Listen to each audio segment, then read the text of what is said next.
I would like to talk to you about a story about a small town kid. I don't know his name, but I do know his story. He lives in a small village in southern Somalia. His village is near Mogadishu. Drought drives the small village into poverty and to the brink of starvation.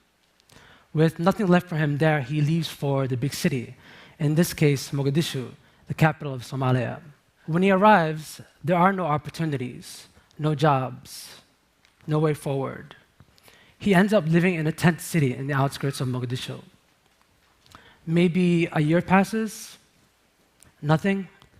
One day he's approached by a gentleman who offers to take him to lunch, then to dinner, to breakfast. He meets these dynamic group of people, and they give him a break. He's given a bit of money to buy himself some new clothes, money to send back home to his family. He is introduced to this young woman. He eventually gets married. He starts this new life. He has a purpose in life. One beautiful day in Mogadishu, under an azure blue sky, a car bomb goes off. That small town kid with the big city dreams was the suicide bomber. And that dynamic group of people were Al-Shabaab, a terrorist organization linked to Al-Qaeda. So how does the story of a small town kid just trying to make it big in the city end up with him blowing himself up? He was waiting. He was waiting for an opportunity, waiting to begin his future, waiting for a way forward. And this was the first thing that came along. This was the first thing that pulled him out of what we call waithood. And his story repeats itself in urban centers around the world. It is the story of the disenfranchised, unemployed urban youth who sparks riots in Johannesburg, sparks riots in London, who reaches out for something other than waithood. For young people, the promise of the city, the big city dream, is that of opportunity, of jobs, of wealth. But young people are not sharing in the prosperity of their cities. Often it's youth who suffer from the highest unemployment rates. By 2030, 3 out of 5 people living in cities will be under the age of 18. If we do not include young people in the growth of our cities, if we do not provide them opportunities, the story of waithood, the gateway to terrorism, to violence, to gangs, will be the story of City 2.0. In my city of birth, Mogadishu, 70% of young people suffer from unemployment. 70% don't work, don't go to school. They pretty much do nothing. I went back to Mogadishu last month, and I went to visit Medina Hospital, the hospital I was born in. I remember standing in front of that bullet-ridden hospital thinking, what if I had never left? What if I had been forced into that same state of waithood? Would I have become a terrorist? I'm not really sure about the answer. My reason for being in Mogadishu that month was actually to host a youth leadership and entrepreneurship summit. I brought together about 90 young Somali leaders. We sat down and brainstormed on solutions to the biggest challenges facing their city. One of the young men in the room was Aden. He went to university in Mogadishu, graduated. There were no jobs, no opportunities. I remember him telling me, because he was a college graduate, unemployed, frustrated, that he was the perfect target for Al-Shabaab and other terrorist organizations to be recruited. They sought people like him out. But his story takes a different route. In Mogadishu, the biggest barrier to getting from point A to point B are the roads. 23 years of civil war have completely destroyed the road system. And a motorbike can be the easiest way to get around. Aden saw an opportunity and seized it.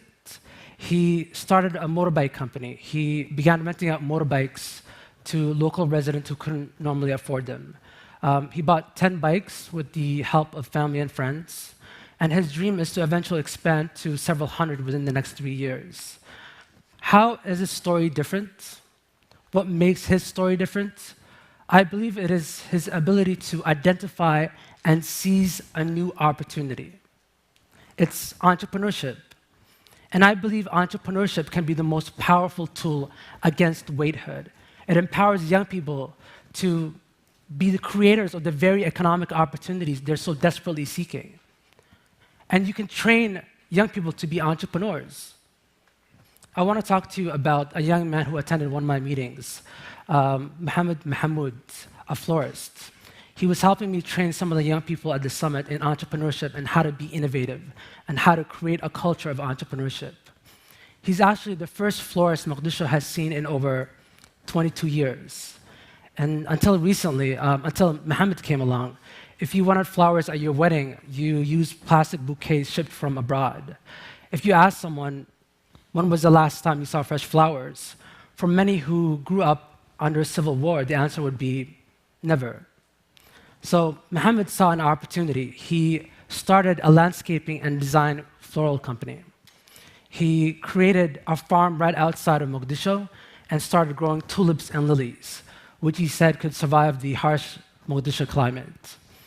And he began delivering flowers to weddings, creating gardens and homes and businesses around the city. And he's now working on creating Mogadishu's first public park in 22 years. There's no public park in Mogadishu. He wants to create a space where families, young people can come together and, as he says, smell the proverbial roses. And he doesn't grow roses because they use too much water, by the way. So the first step is to inspire young people. And in that room, Mohammed's presence had a really profound impact on the youth in that room. They had never really thought about starting up a business. They've thought about working for an NGO, working for the government. But his story, his innovation, really had a strong impact on them. He forced them to look at their city as a place of opportunity. He empowered them to believe that they could be entrepreneurs, that they could be change makers. By the end of the day, they were coming up with innovative solutions to some of the biggest challenges facing their city. They came up with entrepreneurial solutions to local problems. So, inspiring young people and creating a culture of entrepreneurship is a really great step. But young people need capital to make their ideas a reality. They need expertise and mentorship to guide them in developing and launching their businesses. Connect young people with the resources they need, provide them the support they need to go from ideation to creation, and you will create catalysts for urban growth. For me, entrepreneurship is just more than just starting up a business. It's about creating a social impact. Mohammed is not simply selling flowers. I believe he's selling hope. His Peace Park, and that's what he calls it, when it's created, will actually transform the way people see their city. Aden hired street kids to help rent out and maintain those bikes for him. He gave them the opportunity to escape the paralysis of waithood. These young entrepreneurs are having a tremendous impact in their cities. So, my suggestion is turn youth into entrepreneurs. Incubate and nurture their inherent innovation. And you'll have more stories of flowers and peace parks than of car bombs and waithood. Thank you.